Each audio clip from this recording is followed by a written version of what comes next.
idea of these sessions is to show you how you can implement the DORA metrics on Clara.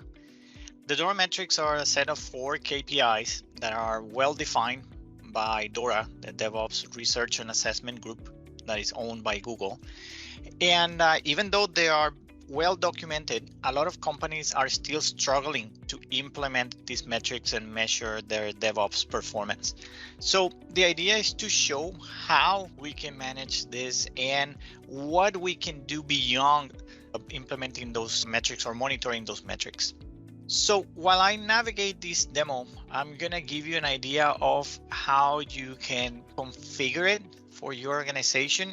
And at the same time, I'm going to provide ideas on how this use case can be extended or modified to adapt it to your specific needs. So we're going to follow a top-down approach, right? We're going to start with this view, which is kind of like a high-level director or even executive view that contains the 4 metrics, which you can see here at the top: lead time, deployment frequency, change failure rate, and mean time to restore. And here we can also see the trend, so we can monitor how the performance had been improving or worsening with time, right? And maybe at this point you might want to provide some functionality to drill down to a specific team, project, or product, however you want to handle it.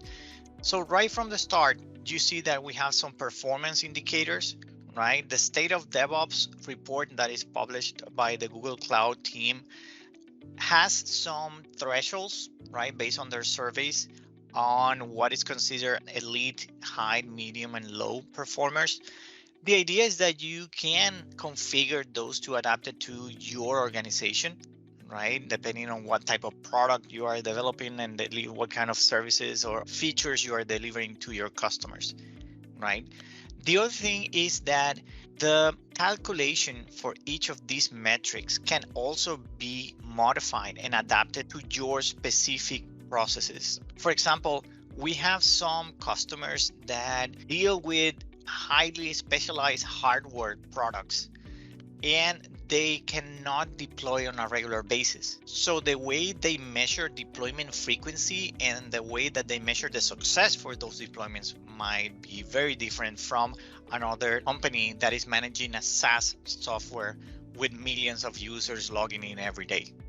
Another example is, how do I measure failures? In the State of DevOps, they describe it as those issues that break a production instance or that require a rollback on our deployment. But for many organizations, these could also change as well. So the next question is, what do I do after I measure these 4 KPIs, right? These 4 DORA metrics. So the idea is that we can keep drilling down into the details as needed, right? In this specific use case, you have the ability to go and drill down to each of the KPIs to see what's underneath, right? For example, if we take a look at lead time, we might want to look at not only the trend of our lead time, but I can see also a correlation with the amount of work that the teams are handling at a given point in time, right? I can also evaluate the lead time by the type of work that we're doing. And here is another opportunity to customize this use case to your specific needs. Some customers, they only want to focus on a specific issue types, right, or work items that they have on their backlogs. And then, of course, I would like the ability to drill down to the details. If I click, for example, on a specific work item or issue type, I can see what's the kind of work, right, specific to that selection. And maybe add a functionality to evaluate what's the kind of work that we're talking about here. So in this case, we're performing an evaluation on the summary or the description of these stories that we're working on, right? And I can hold my control or command key and drill down even further to see what's really going on in this specific feature cluster, which represent most of the work that we're doing, right? So at this point, I can see, for example, if I go to this graph, I can see how much time is being spent on each step of the process, right? I can see that most of the time is being spent in progress, but I can also see a big chunk of time spent on hold. So at this point, going back again to the ways that we can extend this use case, we can evaluate things like cross-project dependencies or cross-team dependencies and see where are we getting blocked, so we can identify solutions, right? A lot of teams are implementing, for example, inner source as part of their best practices in order to avoid being blocked by the other teams, right? And enable other teams to be able to make more progress without depending on others to finalize the work and things like that, right? So the idea is that we can drill down to those details as needed, that you have flexibility to modify not only the calculation, but also the amount of information that you bring to the table. So we can even drill down to the record details, right? And from here, we can provide a link to go back to Jira if I need to, or I could even take actions directly from Clara and say, I'm going to go and add a comment to this issue directly from here if I observed that something is happening for that particular work item. So the same way, I can go into my second metric, deployment frequency, and we can see how we're performing the deployment frequency, but also we can add additional drivers, right? And measures that we think or we know that impact directly this deployment frequency. In this case, I want to know how long does it take to deploy? How long does it take to build if we want to put those two together, right?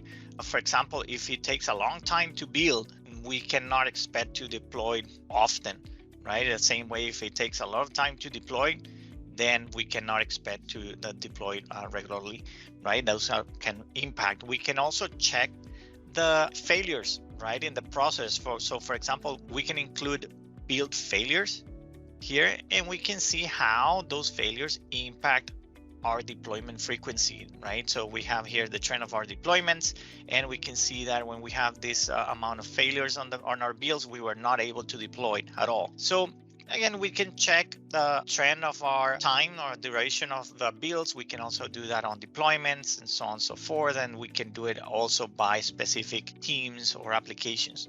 Now, ways to expand this further.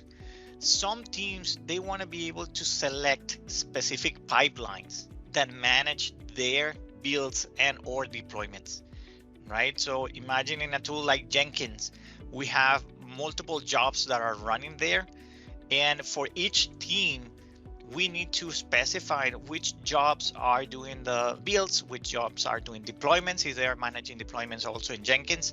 So in those cases, in Clara, we have the ability to provide that setup, that configuration screen, where each team can actually see the list of all the jobs, select the ones that are relevant for them. And that way, we'll start the measuring using those specific selections. Now, if we go to the third metric, right, change failure rate, then we have the same approach. We have the KPI and some drivers that we're going to use to measure the impact, right? In this case, we want to see how much are we testing, right, to make sure that we are proactively working on delivering our good quality code. And we can see how much work is actually going into these releases, right? How much, not only commits, because commit doesn't necessarily mean a lot of changes, but we can even drill down to the lines of code that we have added or deleted or even modified, right? And we can see how those changes are impacting our change failure rate, right? To get a correlation on that, we can break it down by component, break it down by the type of work that we're doing, different options that you have there.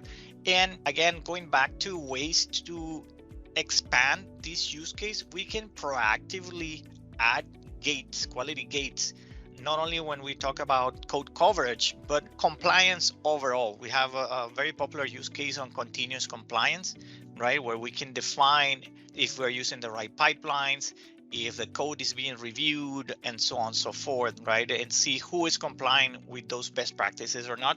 Now, in this case, if we want to drill down to one of the drivers, we can do that as well. Like I said, we can extend and add additional data if needed. And here we can go drill down to the code coverage and see, again, going back to the lines of code, how that is impacting our coverage, right? And let's say if we are making too many changes at the same time, that is affecting our coverage. So we need to make sure that we handle that accordingly, right? And when we have a huge portfolio of products or projects, we can easily, let's say, add options to filter out which ones are actually covering enough or not.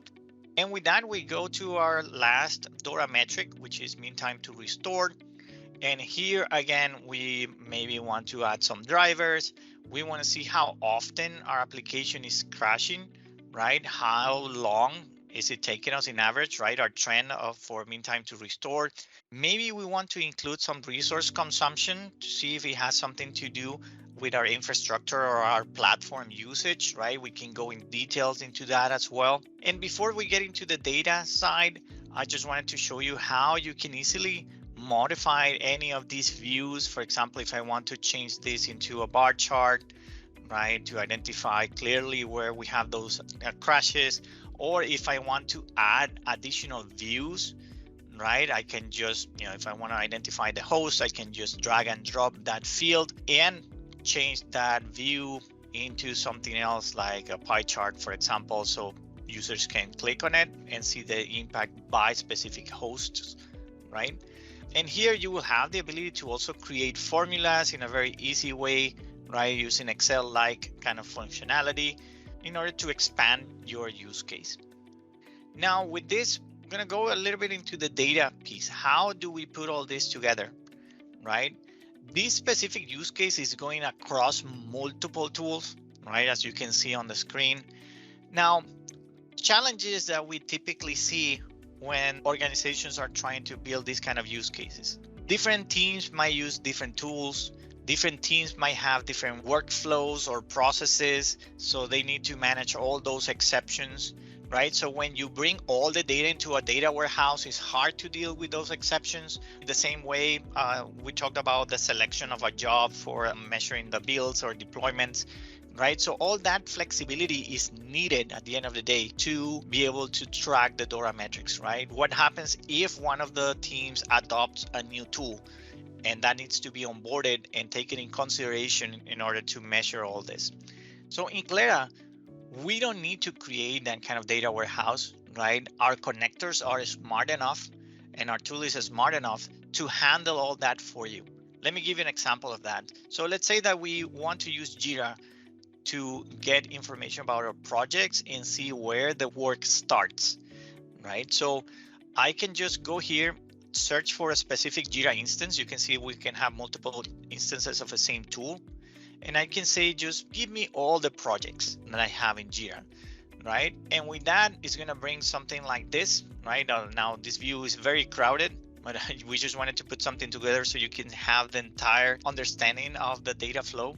Now, if I select a project and I ask Clera to tell me where I can navigate from that project, Clera is giving me options like, for example, I can go to Jira again and say, for this project, I want to get the issues. And that will give us that second panel that you have here, right, with all the issues for the project or projects that I selected. And now with these issues, I can go ahead and say, for these issues that we have on the screen, I want to know all the commits that I have in Bitbucket, right? Let's say that the next team is using GitHub. I can do the same thing and say, go to GitHub and give me the information from GitHub as well.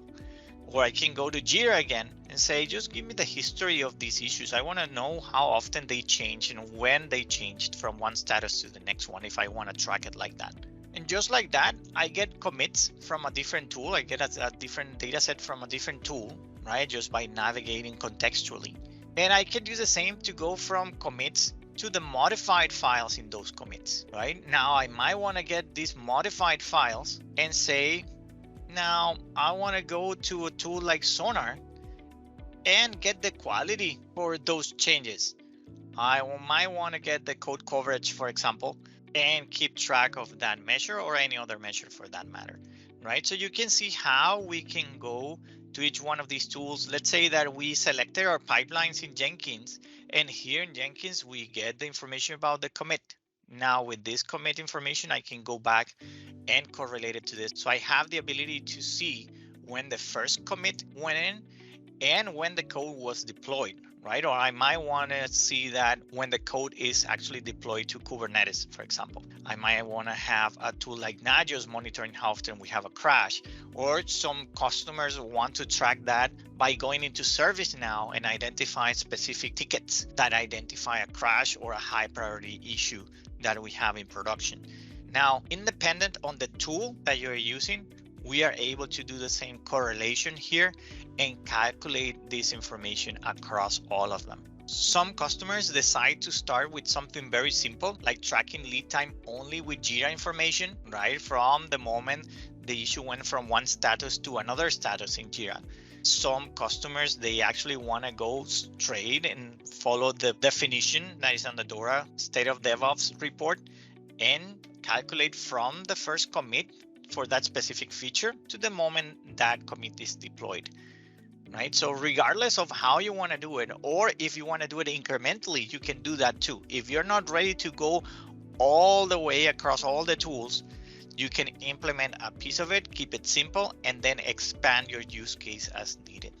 Now, I hope this gives you an idea of the flexibility and the potential that you have when you include this. For example, in the latest State of DevOps report, they are focusing a lot on security. So you might want to bring the security information into here, right? In the previous State of DevOps, there were other features or attributes that they wanted to focus on, like how to onboard developers, have documentation ready and things like that. And those are things that you can also bring to the table using the same functionality that I showed you here today. Now, if you want to see more details about this, if you want to experience it by yourself, feel free to subscribe to our SaaS trial, where we have this use case and other use case like our DevOps 360 use case that goes above and beyond the DORA metrics and even include cost information. We have cloud cost management use cases there as well. So feel free to visit our website, subscribe to our free trial. You can use any of the apps that we have in our app store on your data as well. And if you have any questions, don't hesitate to reach out to our support team and we can definitely help you in getting up and running with Clara. Thanks, everyone.